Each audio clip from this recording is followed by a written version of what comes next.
లావాదేవీలు నిర్వహిస్తున్న 16 బ్యాంకులకు సంబంధించిన ప్రతినిధులతో 4 కోట్ల తెలంగాణ ప్రజలకు సేవలు అందిస్తున్న ప్రభుత్వ కాంట్రాక్ట్ అవుట్సోర్సింగ్ ఉద్యోగుల యొక్క ప్రమాద బీమా ఒప్పంద కార్యక్రమాన్ని ఏర్పాటు చేసి మా ఆర్థిక ఉప ముఖ్యమంత్రి వర్యులు బట్టి విక్రమార్క గారు నాతో పాటు ఈ కార్యక్రమంలో హైదరాబాద్ ఇన్ఛార్జ్ మినిస్టర్ మిత్రులు పొన్నం ప్రభాకర్ గారిని, రెవెన్యూ శాఖ మంత్రివర్యులు పొంగులేటి శ్రీనివాసరెడ్డి గారిని, గడ్డం వివేక్ గారిని, మొహమ్మద్ అజరుద్దీన్ గారిని, అడ్లూరి లక్ష్మణ్ గారిని,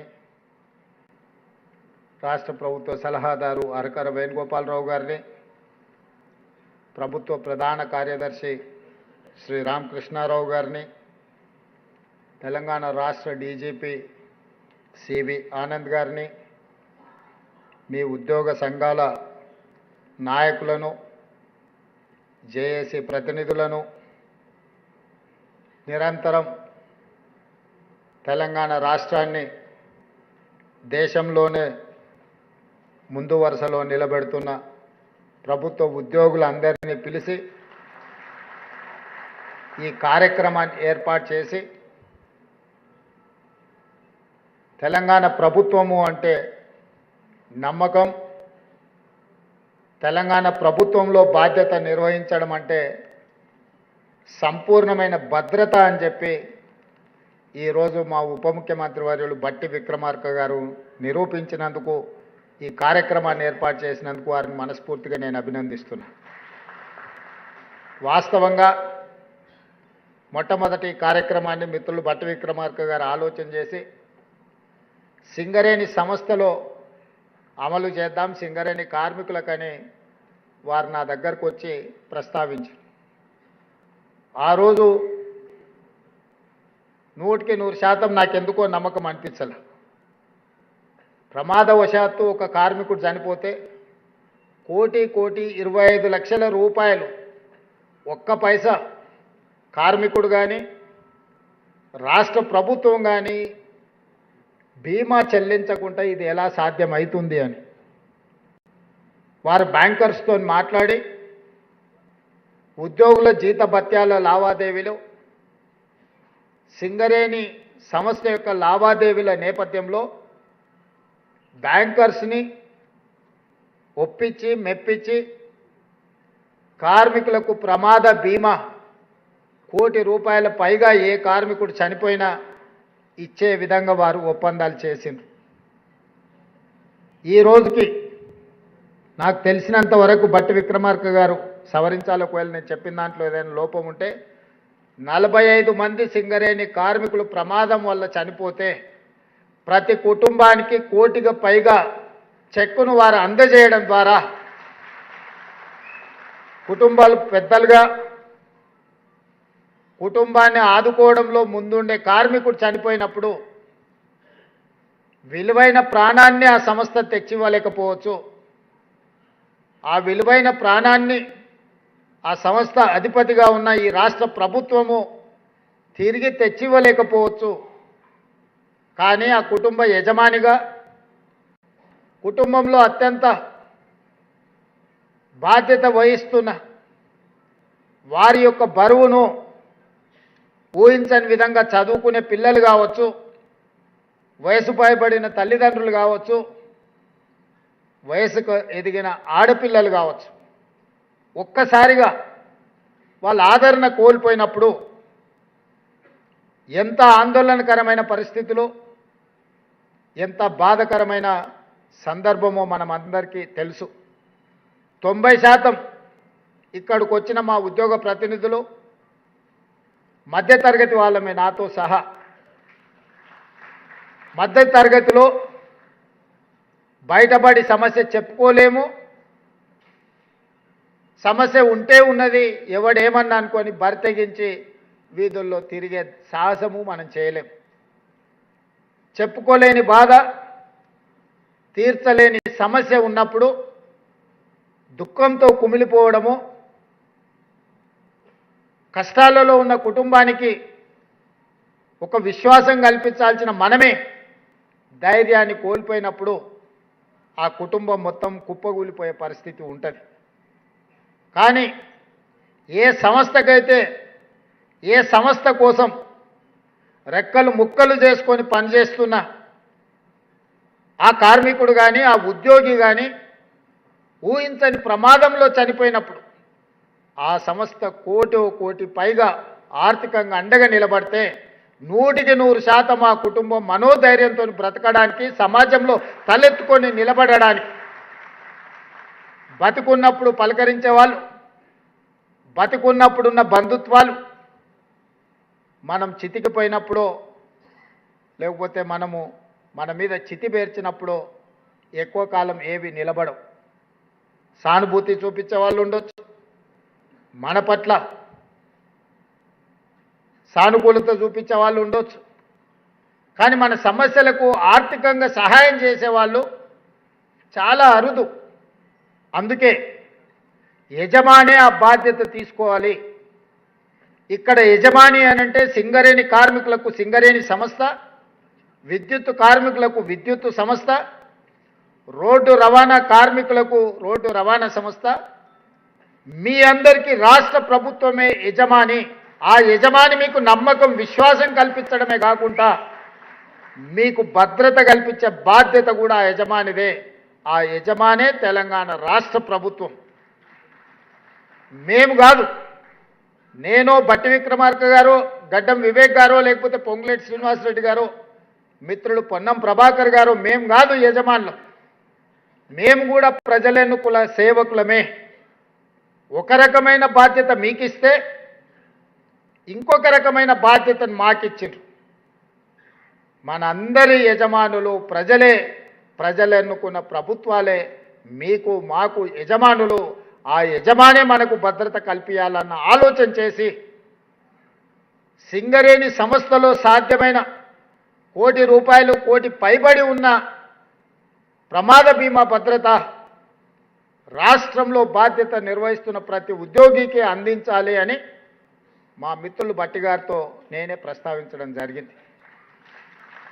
అక్కడ సాధ్యమైనప్పుడు ఇక్కడ ఎట్లా సాధ్యం కాదు, సాధ్యం అవ్వడానికి అవకాశం ఉంది. బ్యాంకర్స్ని అందరిని కూడా మీరు పిలిచి సమావేశం పెట్టండి, వాళ్ళతో చర్చించండి, వాళ్ళని ఒప్పించండి.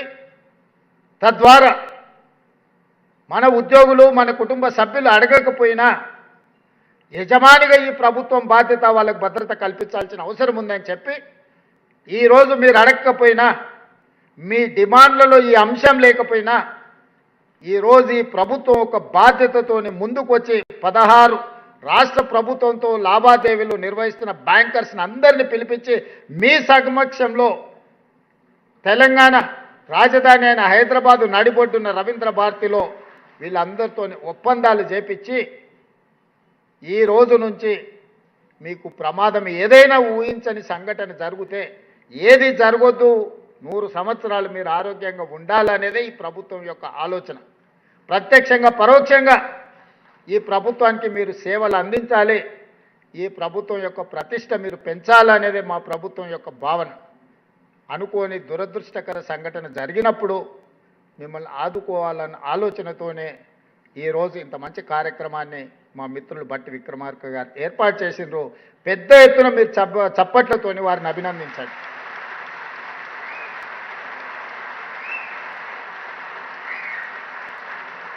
నాయకుడిగా మంచి పని చేసినప్పుడు మీరు గుర్తించి మీరు చప్పట్ల ద్వారా అభినందిస్తే ఆ ఉత్సాహంతో ఇంకా 2 ఇంతలు వారు పనిచేసే అవకాశం ఉంటుంది. ఇంతకుముందే శ్రీనివాస్ గారు కొన్ని విషయాలు ప్రస్తావించండి, అందుకే నేను బట్టి గారి దిక్కు చూపించిన. ఆయనది ఖమ్మమే, ఈయనది ఖమ్మమే, నాది ఖమ్మమే, నీది ఖమ్మమే.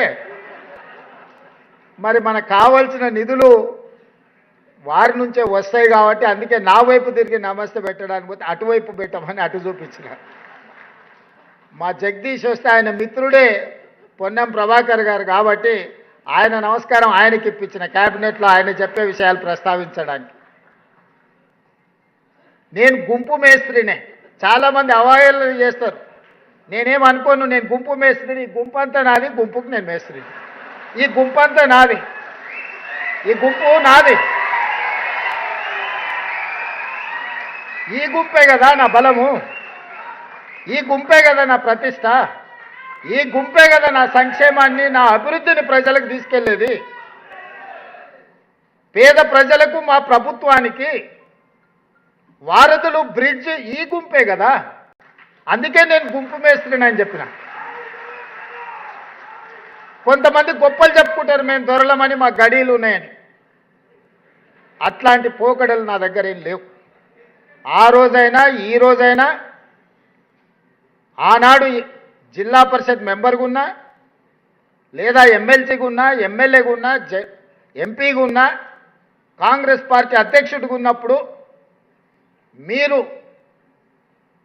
ప్రేమతో రేవంత్ అన్న అని ఏ విధంగా పిలిచిందో ఈరోజు ముఖ్యమంత్రిగా కూడా మీరు రేవంత్ అన్నగా పిలిస్తేనే నాకు ఇష్టం. ఇది శాశ్వతం.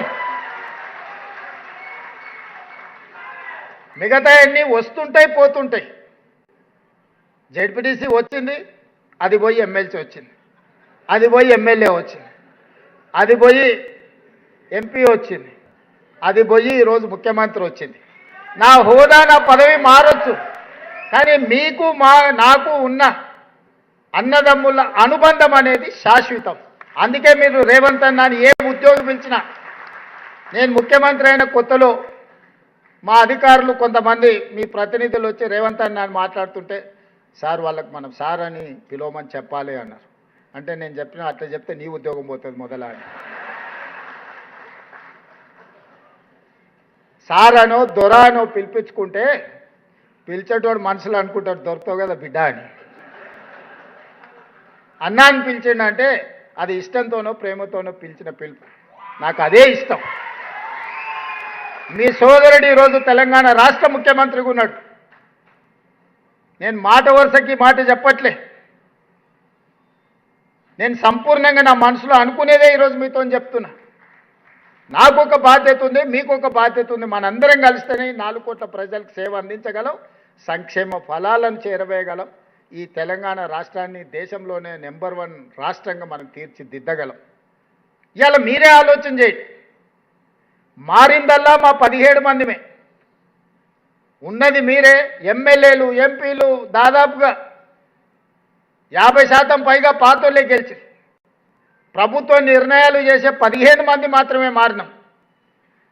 10 సంవత్సరాలు ధనిక రాష్ట్రంగా ఉన్న రాష్ట్రాన్ని 8,11,000 కోట్ల రూపాయలు అప్పు చేసి అన్ని రకాల సమస్యలను సృష్టించి 10 సంవత్సరాలలోనే 100 సంవత్సరాల కాలం చేయగలిగిన విధ్వంసాన్ని చేసి ఎక్కడిదక్కడ పడేసి నిత్యం 12 గంటలు పనిచేసే ప్రభుత్వ ఉద్యోగులకు మొదటి తారీఖు నాడు జీతభత్యాలు ఇవ్వని పరిస్థితి రాష్ట్రంలో ఉండేనా లేదా మీరే ఆలోచన చేయండి. నేను ఒక్క మాట అడగదలుచుకున్న మిమ్మల్ని. డిసెంబర్ 7, 2023 నాడు ప్రజాపాలన ప్రభుత్వం బాధ్యత తీసుకోకంటే ముందు డిసెంబర్ 1 నాడు మీకేమైనా జీతాలు వచ్చిండేనా మీరు ఒక్కసారి ఆలోచన చేయండి. విడతల వారీగా మీరెక్కడనో విధిలేని పరిస్థితుల్లో ఇన్స్టాల్మెంట్లల్లో మీరు ఇల్లు తెచ్చుకోనో, పిల్లల చదువుల కోసం తెచ్చుకోనో, లేకపోతే ఆరోగ్యం కోసం, తల్లిదండ్రుల ఆరోగ్యం కోసం మీరు లోన్లు తెచ్చుకొని ఇన్స్టాల్మెంట్లు మీరు కట్టుకుంటుంటే మీ యజమాని కూడా మీకు జీతాలు ఇన్స్టాల్మెంట్లలో ఇచ్చే పరిస్థితి ఉండే. ఆ రోజు ఏ రోజు కూడా 10 తారీఖు కంటే ముందు మీకు జీతాలు వచ్చే పరిస్థితి లేదు. మొత్తం జీతం ఒక్కసారి కూడా వచ్చే పరిస్థితి లేదు. వెనకటికి ఎవరు అనేది మేం పఠాన్లకు బాకీ, మాకు పకీర్లు బాకీ అని. రాష్ట్ర ప్రభుత్వం యొక్క పరిస్థితి మొత్తం గందరగోళం. నేను 7 తారీఖు మధ్యాహ్నం బాధ్యత తీసుకొని సాయంత్రం సచివాలయానికి వెళ్ళి నా ఛాంబర్లో కూర్చున్న తర్వాత ఇదే రామకృష్ణారావు గారు, శాంతకుమారి గారిని ఇద్దరిని, వీరు ఆర్థిక ఫైనాన్స్ సెక్రటరీ ఆ రోజు, ఇద్దరిని పిలిపించి కూర్చోబెట్టి ఏంది పరిస్థితి అని అంటే వాళ్ళు ఏదో మొత్తం వాళ్ళు తయారు చేసింది చెప్పబోయి అవన్నీ వద్దు. కానీ ప్రజలకు సేవలు అందిస్తున్న మన ప్రభుత్వ ఉద్యోగుల పరిస్థితి ఏంది? ఈ నెల డిసెంబర్ 1 నాడు జీతభత్యాలు ఇచ్చిండ్రా లేదా అని అంటే ఇంకా లేదు సార్, సర్దడానికి ప్రయత్నం చేస్తున్నా, అక్కడ ఇక్కడ కొన్ని ఇచ్చినా ఈ నెలాఖరు వరకు మాత్రం ఈ మంత్ జీతాలు ఇస్తాం సార్ డిసెంబర్ నెల అని అడిగారు. నేను రామకృష్ణారావు గారికి చెప్పిన, నాకు ఇవన్నీ చెప్పకు, ఈ డిసెంబర్ 7 తారీఖు నుంచి బాధ్యత నాది. అంటే జనవరి 1 తారీఖు నాడు ఇచ్చే జీతం నేను ఇవ్వాల్సిన జీతం, డిసెంబర్ 1 నాడు ఇవ్వాల్సిన జీతం చంద్రశేఖరరావు గారు ఇవ్వాల్సిన జీతం.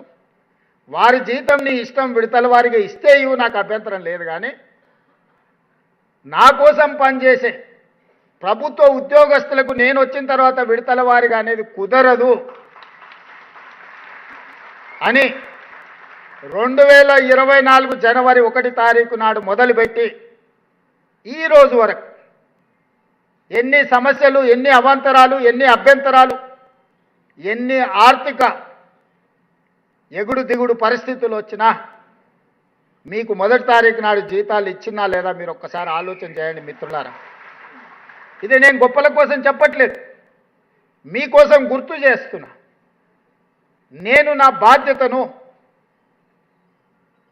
బాధ్యతాయుతంగా వ్యవహరిస్తున్నానా లేదా అని మిమ్మల్ని అడగడం కోసమే ఈరోజు ఈ అంశాన్ని మీ ముందు ప్రస్తావిస్తున్నా.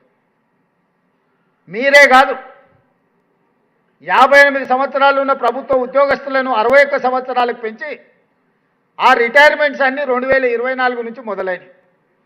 మూలిగే నక్క మీద తాటికాయ పడ్డది అన్నట్టు మీ జీతభత్యాలకే నేను ప్రయత్నం చేస్తుంటే ప్రతి నెల 1000 కోట్లు రిటైర్మెంట్ బెనిఫిట్స్ కూడా నాకు మళ్ళీ మోపైనాయి. మా జగదీష్ కలిసినప్పుడల్లా 35 ఏళ్ళు సేవ చేసిరు సార్, పిల్లల పెళ్ళి ఉండే, ఆరోగ్యం లేదు, ఆపరేషన్ ఉంది, రిటైర్మెంట్ బెనిఫిట్స్ ఇవ్వకపోతే ఎట్లా సార్ అంటాడు. ఉండరా నాయన, ఉన్న జీతం ఇచ్చేటట్లేదు, రిటైర్మెంట్ బెనిఫిట్స్ నేను ఎక్కడికి వెళ్తే వాళ్ళ, మరి ఏదన్నా నువ్వు ఆదాయం పెంచాలి కదా అని నేను. అయినా ఎప్పుడు మిమ్మల్ని చిన్న చూపు చూడలే, అన్ని ప్రయత్నాలు చేసినాం. కొద్ది కొద్దిగా నెలకు 200, 300 నుంచి 500 నుంచి 750 కోట్లు ప్రతి నెల మీ రిటైర్మెంట్ బెనిఫిట్స్ లెక్క కట్టించినా సరిపోతలేవంటే మన ఒక రోజు చర్చలు వచ్చినప్పుడు ఇక ఏమన్నా కానీ నాయన 100 రోజుల్లో 6000 కోట్లు ఇస్తా అని చెప్పిన. మొదటి విడత 2000 కోట్లు ఇచ్చినా లేదా మీ జేఏసీ నాయకులను చెప్పమని ఈరోజు చెప్పిన మాట మీద ఉన్నదా లేదా ఈ ప్రభుత్వం?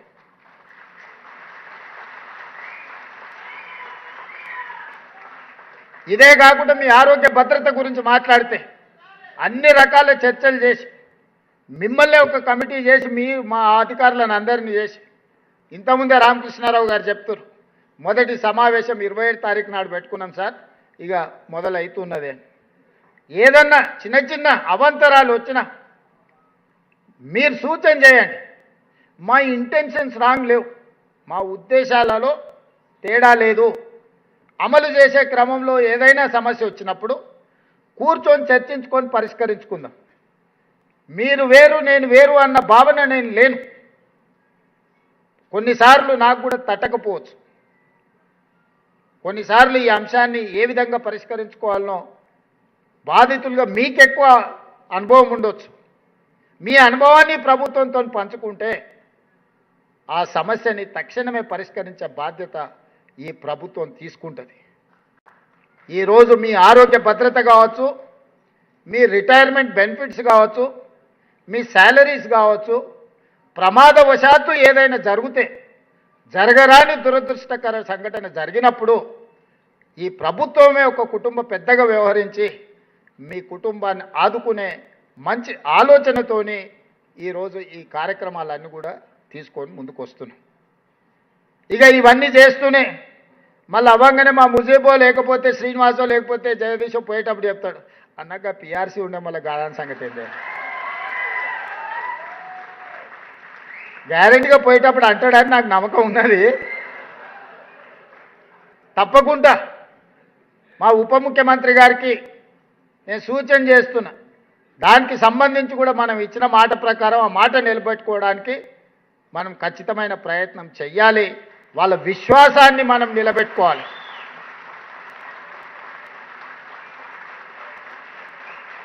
మీ విశ్వాసమే మా బలం.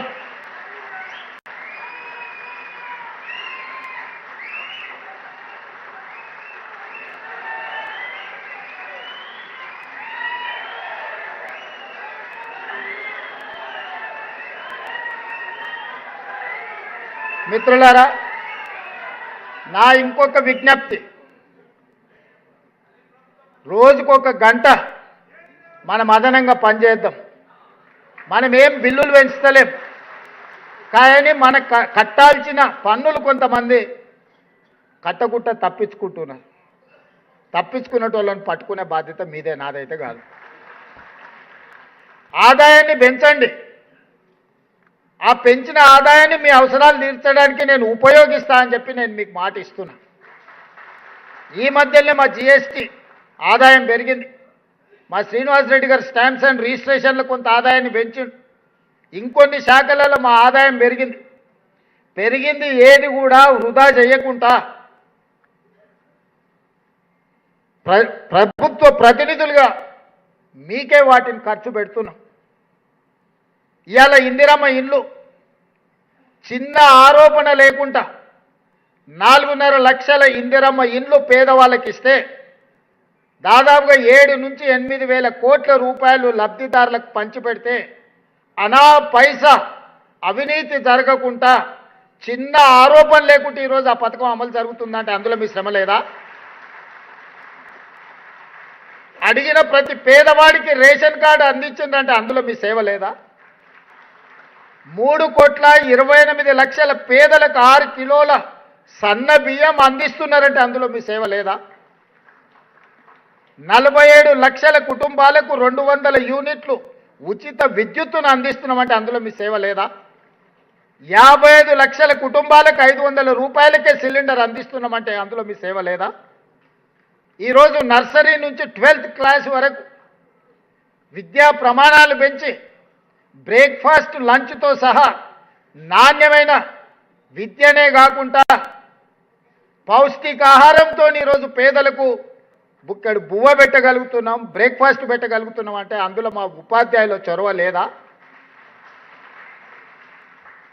ఇవాళ స్వయం సహాయక సంఘాలకు 67 లక్షల మంది మా ఆడబిడ్డలకు 60,000 కోట్ల రూపాయల బ్యాంకు రుణాల లింకేజ్ ఇప్పించి 2,000 కోట్ల రూపాయలు సున్నా వడ్డీ పేరు మీద చెల్లించిన దాంట్లో మీ శ్రమ, మీ కృషి లేదా?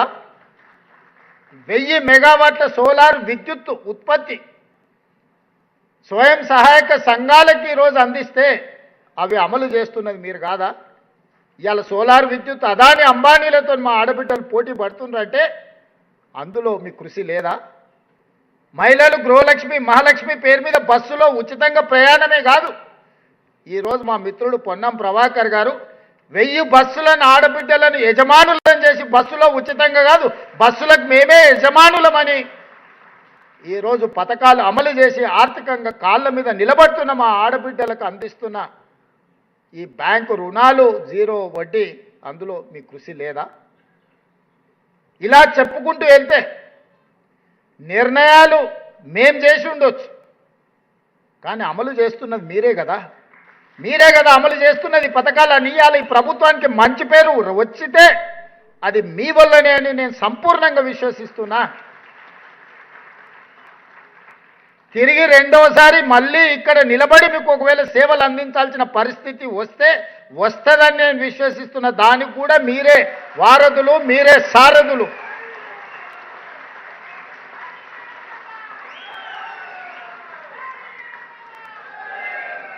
ఒక ప్రభుత్వానికి ప్రజలకు అనుసంధానకర్తలు, ఒక ప్రభుత్వం యొక్క ఇమేజ్ బిల్డింగ్ ప్రాసెస్లో బ్రాండ్ అంబాసిడర్సే మా ప్రభుత్వ ఉద్యోగులు. మా ప్రభుత్వ ఉద్యోగులు అర్ధాకలితోనో బాధతోనో సమస్యల వలయంలో చిక్కుకొని వడ్డించే మా ప్రభుత్వ ఉద్యోగి ఆకలితోని ఉపాసం పండితే పేదలకు సంక్షేమాన్ని ఏ విధంగా వడ్డిస్తాడు?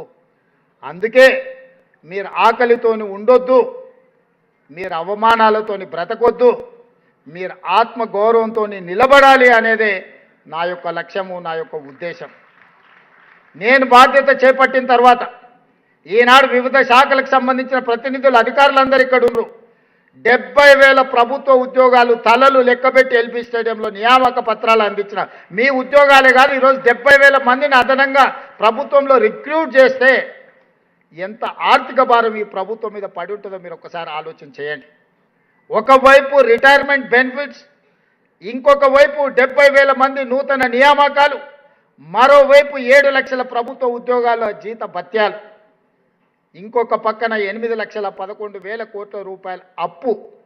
ఆ అప్పు కూడా ఎంత మిత్తికి తెచ్చిండు? 11.5% మిత్తికి తెచ్చిండు. ఎవరైనా ఈ స్థాయిలో మిత్తి అప్పు తెస్తారా? ఇవాళ డెట్ను రీస్ట్రక్చర్ చేసి 7.25కి నేను తగ్గించిన కేంద్ర ప్రభుత్వంతో మాట్లాడి. ఫైనాన్షియల్ ఎక్స్పర్ట్స్ మీలో చాలామంది ఉన్నారు. ఆర్థిక నిబద్ధత, ఆర్థికపరమైన అంశాలలో ముందు జాగ్రత్త, ముందు చూపు, అనాలోచితమైన చర్యల వల్ల 11.50 కొన్ని లోన్లు అయితే 11.90 రేట్కి వడ్డీలకు తీసుకొచ్చి ఈ ప్రభుత్వం మీద భారం మోపితే పదే పదే ఢిల్లీకి వెళ్ళి అధికారులను మంత్రులను కలిసి డెట్ రీస్ట్రక్చర్ చేయించి తక్కువ కాలం ఎక్కువ మిత్తితో ఉన్న అప్పులను ఎక్కువ కాలం తక్కువ మిత్తితోని మార్చి ఈరోజు ఆర్థిక వెసులుబాటు కల్పించడానికి సంపూర్ణమైన ప్రయత్నం చేస్తున్నాం. కొద్ది కొద్దిగా మనం తెచ్చుకోగలుగుతున్నాం. ఇవాళ పనులు కూడా మెట్రో రైలు గురించి వివాదం మీరు చూసి ఉండొచ్చు. కష్టపడితే ఒక కొలిక్కి ఒకనాడు ఢిల్లీ తర్వాత హైదరాబాద్ 2వ స్థానంలో ఉండే, ఇవాళ 9వ స్థానానికి పడిపోయింది. కారణం ఎవరు? రీజనల్ రింగ్ రోడ్ 6-7 ఏళ్ల నుంచి నానుతూ వస్తుంది.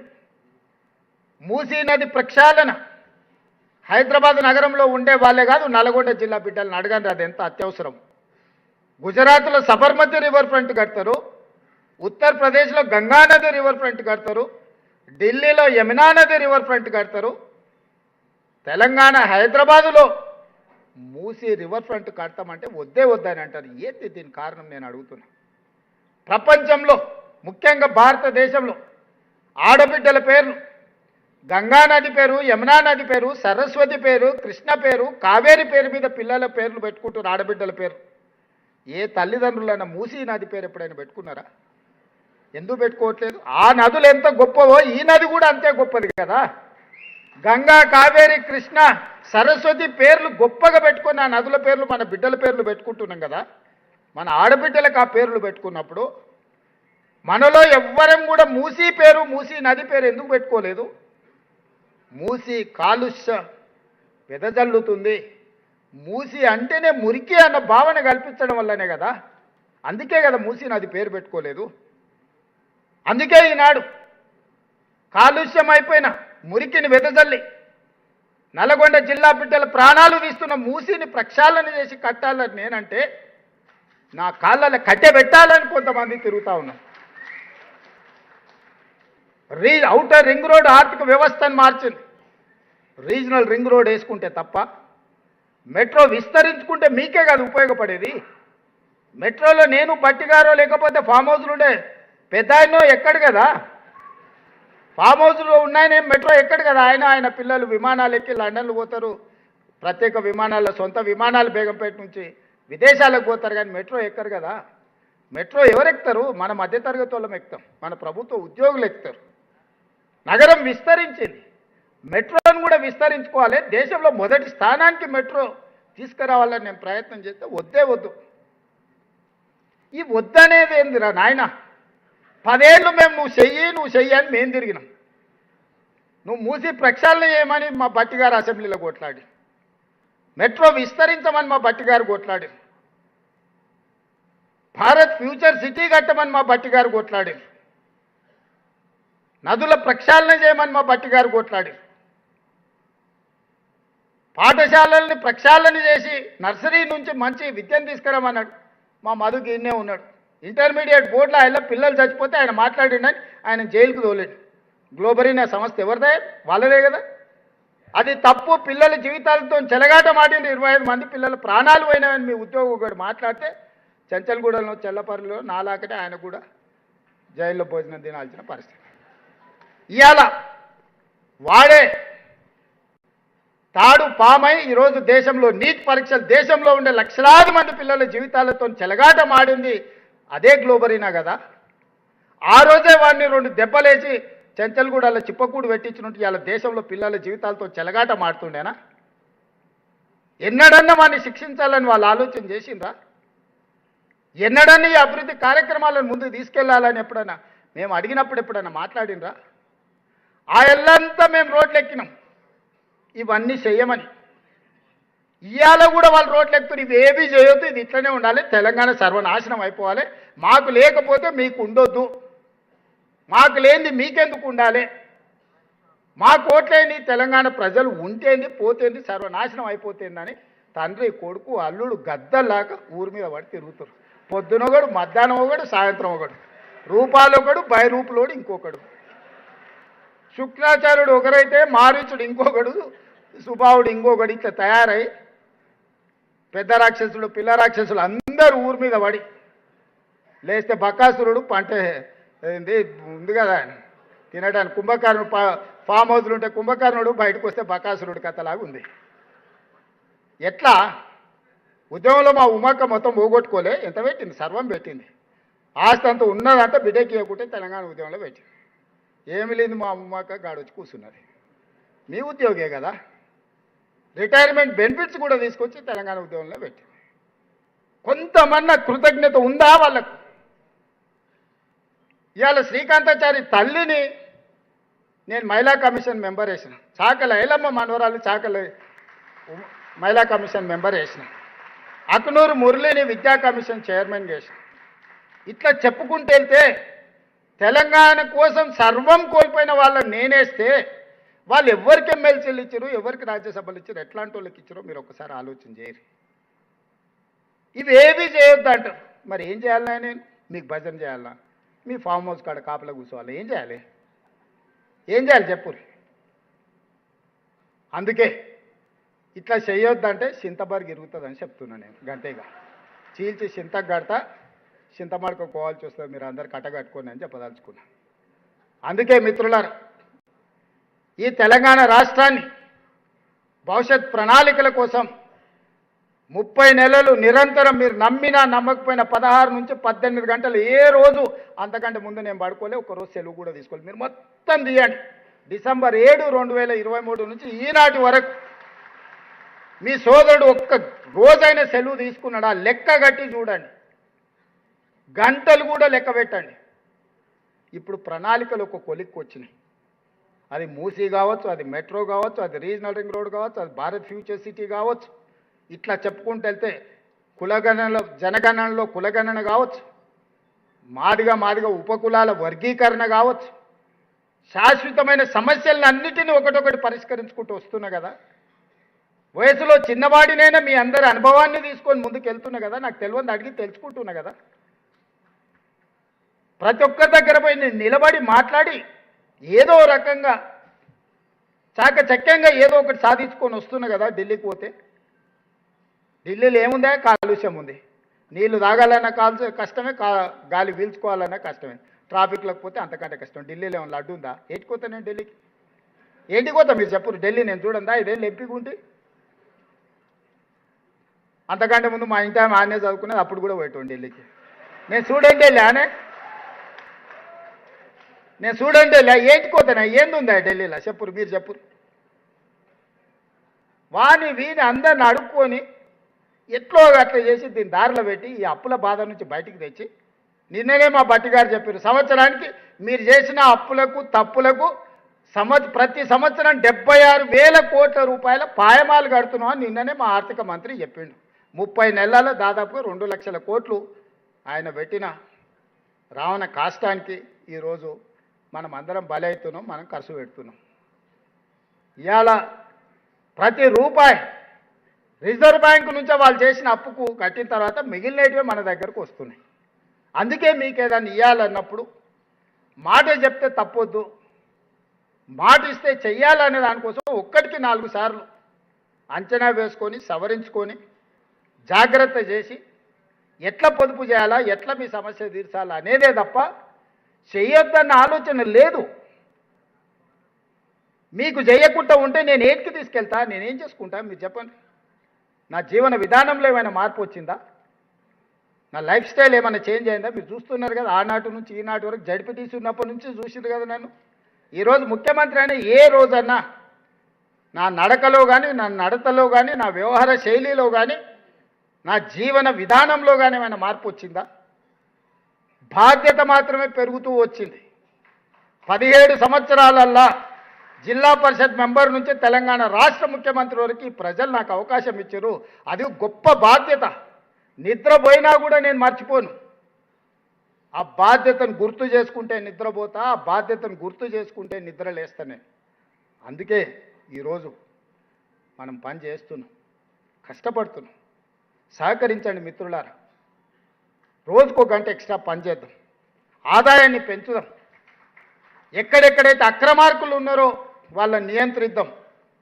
ఆనాడు వాళ్ళ హయంలో ఏ విధంగా అయితే అక్రమార్కులను పెంచి పోషించినరో ఈరోజు ఆ అక్రమార్కులను కట్టడి చేస్తే ఆదాయం పెరుగుద్ది. ఆ ఆదాయమే మీ జీత భత్యాలు కావచ్చు, మీ బీమా కావచ్చు, మీ ఆరోగ్య భద్రత కావచ్చు, మీ పిఆర్సీ కావచ్చు, ప్రజలకు అందించే సంక్షేమ పథకాలు కావచ్చు. వీటన్నిటిని అమలు చేయడానికి నేను ఏమీ మీ నుంచి ఆశిస్తలేదు. రోజుకొక గంట అదనంగా పనిచేయండి మిత్రులారా. మార్పు తీసుకొద్దాం. ఈ దేశంలోనే నేను చెప్పిన తెలంగాణ రైజింగ్ 2047లో 2034కి తెలంగాణ రాష్ట్రాన్ని $1 ట్రిలియన్ ఎకానమీకి నేను తీసుకెళ్తా. అక్కడి నుంచి 2047 100 సంవత్సరాల స్వతంత్ర ఉత్సవాలు జరుపుకునేటప్పటికీ తెలంగాణ రాష్ట్రం $3 ట్రిలియన్ ఎకానమీకి వెళ్తుంది అనే ఒక భవిష్యత్ ప్రణాళికలని ఈరోజు మనం రచించుకొని ముందుకు వెళ్తున్నాం. ఇది ఆషామాషి ప్రణాళిక కాదు, ఇది భవిష్యత్తుకు దిక్సూచి. ఇవాళ దిశగా మనం అడుగులు వేస్తున్నాం, ఆ దిశగా పెట్టుబడులను ఆకర్షిస్తున్నాం, ఆ దిశగా ఇన్ఫ్రాస్ట్రక్చర్ క్రియేట్ చేస్తున్నాం, శాంతి భద్రతలను కాపాడుతున్నాం. ఇంటర్నేషనల్ స్టాండర్డ్ ఇన్ఫ్రాస్ట్రక్చర్ లేకపోయినా, శాంతి భద్రతలు 100% ఉండకపోయినా పెట్టుబడులను ఆకర్షించలేము. పెట్టుబడులు పెట్టేవాళ్ళు రారు. పెట్టుబడులు పెట్టేవాళ్ళు రాకపోతే మన పిల్లలకు ఉద్యోగ ఉపాధి అవకాశాలు రావు. ఇవాళ ఉద్యోగ ఉపాధి అవకాశాలు ఇవ్వాలన్నా, రాష్ట్రాన్ని ఆర్థిక ప్రగతి పట్టాలు ఎక్కించాలన్నా, ఈ రాష్ట్రంలో శాంతి భద్రతలను కాపాడాల్సిన బాధ్యత మన అందరి మీద ఉంది. ఈ రాష్ట్రానికి ఆదాయాన్ని పెంచాల్సిన బాధ్యత మన అందరి మీద ఉంది. ఈరోజు తెలంగాణ రైజింగ్ 2047కి దేశంలో $30 ట్రిలియన్ ఎకానమీకి భారత ప్రభుత్వం ప్రణాళికలు వేస్తే అందులో 10% కంట్రిబ్యూషన్ మనం ఇవ్వాలనుకుంటున్నాం. ఈనాడు దేశ జనాభాలో మనం 2.5% ఉంటే ఈరోజు 5% జీడిపి మనం తెలంగాణ రాష్ట్రం నుంచి ఇస్తున్నాం. రేపు ఇదే 2.5% 10% ఆర్థికంగా జీడిపిలో దేశ ఆర్థిక వ్యవస్థలో భాగస్వాములను కావాలి అని ఈరోజు అభివృద్ధి ప్రణాళికలు రచించుకొని ముందుకు వెళ్తున్నాము. ఇందుట్లో మీ సహకారం ఉండాలి. ఇది నేను ఒక్కడిని కష్టపడితే సాధ్యమయ్యే పని కాదు. మీకందరికీ ముందల నిలబడి ముందుకు తీసుకెళ్తాను. మీరందరూ నాకు అండగా నిలబడితేనే ఈ వ్యవస్థ సాధ్యమవుతుంది. ఈ దేశంలో తెలంగాణ రాష్ట్రాన్ని మనం నెంబర్ 1గా నిలబెట్టుకోగలుగుతాము. ఈ దేశంలో తెలంగాణ రాష్ట్రం నెంబర్ 1గా ఉండాలి అంటే నా ఉద్యోగ సోదరులందరూ నాకు సహకరించాలి. మనందరం కష్టపడితే 100% సాధ్యమవుతుంది. రాజకీయ వ్యవస్థలన్నీ వైఫల్యం చెందినప్పుడు మీరందరిని అడుగు బిగించినాకనే 60 సంవత్సరాల తెలంగాణ కళ సాకారమైంది. తెలంగాణనే సాధించగలిగిన మీరు ఆర్థిక వ్యవస్థను సృష్టించలేరా అని నేను అడుగుతున్నా. తెలంగాణ ఉద్యమంలో మనందరం ప్రత్యక్ష భాగస్వాములమే కదా. రాజకీయ వ్యవస్థలని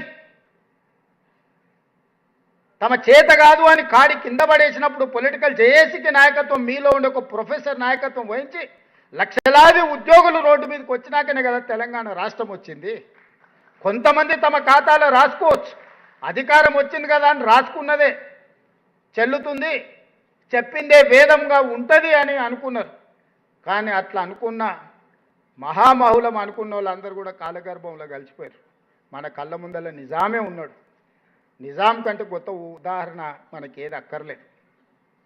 అందుకే ఈరోజు ప్రజలు రాసుకున్న తెలంగాణ, ప్రజల కోసం తెచ్చుకున్న తెలంగాణ, ప్రజల కోసం పనిచేస్తున్న ప్రభుత్వ ఉద్యోగులకు భద్రత కల్పించే బాధ్యత మాది. 100% నిష్పక్షపాతంగా నిస్సందేహంగా ఈ ప్రభుత్వం మీకోసం ఉంటుంది అని మీ అందరికి తెలియజేస్తూ మీ దగ్గర సెలవు తీసుకుంటున్న మిత్రులారా.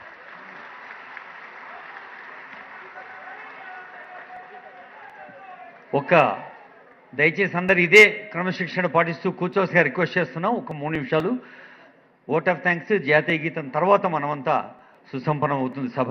అంతకుముందు ప్రజాపాలన ప్రభుత్వ సారథి గౌరవ సీఎం గారు ప్రజాసేవ వారధి అని మీ అందరినీ సంబోధిస్తూ శుభాకాంక్షలు అందించారు. మరి దయచేసి అందరూ కూర్చోవాలండి. Kindly take your seats. Artificial intelligence అయినా అడ్మినిస్ట్రేటివ్ ఇంటెలిజెన్స్ అయినా ఆనరబుల్ సీఎం గారు వారి సందేశంలో ప్రతి నిమిషంకు చెప్పింది హ్యూమన్ టచ్ ఉండాలి అని. అదే మానవీయ స్పృహతో సాగిన ఈ సభలో ఇప్పుడు ఎస్ఎల్బీసీ వారు గౌరవనీయులైన ముఖ్యమంత్రి వర్యుల్ని ఉప ముఖ్యమంత్రులను సత్కరిస్తారు. SLBC chairman Nilesh Dwivedi, convener Satish Kumar, AGM Gopalakrishnamurthy, ఆ తర్వాత జేఏసీ దయచేసి అందరూ కూర్చోవాలండి. జేఏసీ జగదీశ్వర్ గారు, శ్రీనివాసరావు గారు,